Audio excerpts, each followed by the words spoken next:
ونذهب إلى البحر الأحمر. سيادة اللواء عمرو حنفي محافظ البحر الأحمر. سيادة اللواء، يعني الموجة بدأت عندكم ولا لسه؟ لا حضرتك، احنا الموجة بادئة عندنا وبادئة. أولا مساء الخير على مساء حضرتك. الخير، ازي حضرتك؟ أهلا بيك يا فندم. الموجة بادئة حضرتك احنا من امبارح، وبادئة من على الحدود أو المنطقة الحدودية مع السودان، منطقة راس حديربة، وبدأت على منطقة حلايب، ثم انتقلت إلى منطقة شلاتين. والحقيقه الصبح او الفجر بدات تنتقل بالتدريج، خفت خالص على منطقه حلايب ومنطقه شلاتين، ودخلت على منطقه مرسى علم، ويعني كانت لغايه ساعات قليله في مرسى علم الامطار موجوده، ولكن بدا دلوقتي طبقا لاخر اشاره جات لي بدات تتوقف بالتدريج، ممتدت ايضا لسفاجه وجنوب الغردقه. حجم الامطار، يعني هل ده امطار، يعني منطقه البحر الاحمر برضو معتادين على فكره السيول، ولكن هل هذه العاصفه او هذه الاجواء السيئه غير مسبوقه بالنسبه لكم ولا معتادين عليها سياده اللواء؟ احنا معتادين يا فندم. الموسم بتاعنا بتاع الامطار بيبدا من 15 اكتوبر، يمكن هو متاخر شويه يعني.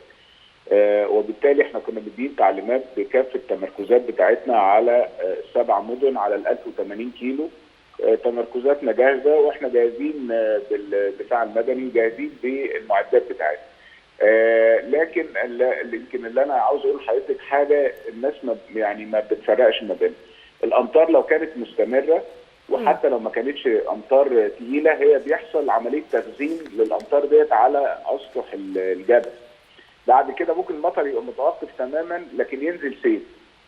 هنا الموضوع يعني المطر بيملأ لغايه لما سفح الجبل نفسه بيمتلئ، ثم ينزل من سفح الجبل يبتدي ينزل في هيئه سيل. هو دوت اللي بيأثر اكتر على الطرق، وبالتالي يمكن احنا اغلقنا 3 طرق لغايه دلوقتي. احنا اغلقنا طريق سفاجة هنا والقصير اف ومرسى علم اف، يعني هي معظم الطرق اللي ربطانا بالمحافظات الجنوبيه. السياح بقى اخبارهم ايه اللي موجودين في الغردقه مثلا او شرم؟ هل ده بعيد عنهم؟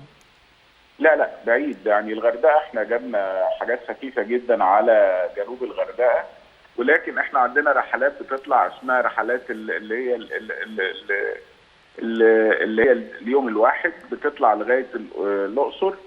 دي يمكن احنا وقفناها بكره، يعني مش هتشتغل بكره علشان حفاظا برضو على الطرق وحفاظا على الناس يعني. حضرتك كنت بتتكلم على السيل والانهيارات اللي في الجبال احيانا وكده، هل في من هذه الامور؟ لا، هي يمكن جت في جزئيه صغيره في مرسى علم، اثرت على جزء مش من الطريق، مش جزء رئيسي، ولكن بيبقى فيه غمر المياه شويه على الطريق بتعوق سير السيارات، فاحنا بناخد حذرنا تماما بان احنا بنفضي الطريق بالكامل، ثم بنغلقه لعده ساعات لغايه لما بناخد تمام بان الطريق امن، وبنبتدي نفتح الطريق. المدارس بكره شغاله والمصالح الحكوميه عادي في البحر الاحمر ولا ايه يا فندم وضعها؟ كله تماما شغال، مفيش اي حاجه هتتوقف ان شاء الله باذن الله. شكرا سياده اللواء عمرو حنفي محافظ البحر الاحمر. اذا البحر الاحمر لانها طبعا برضو معتاده على مثل هذه الموجه من الامطار، فبرضو في استعدادات، وعرفنا ان اسوان ايضا فيها استعدادات رغم انه كان فيها اكبر موجه امطار وسيول من 11 سنه ونزل برضو كرات من الثلج. طيب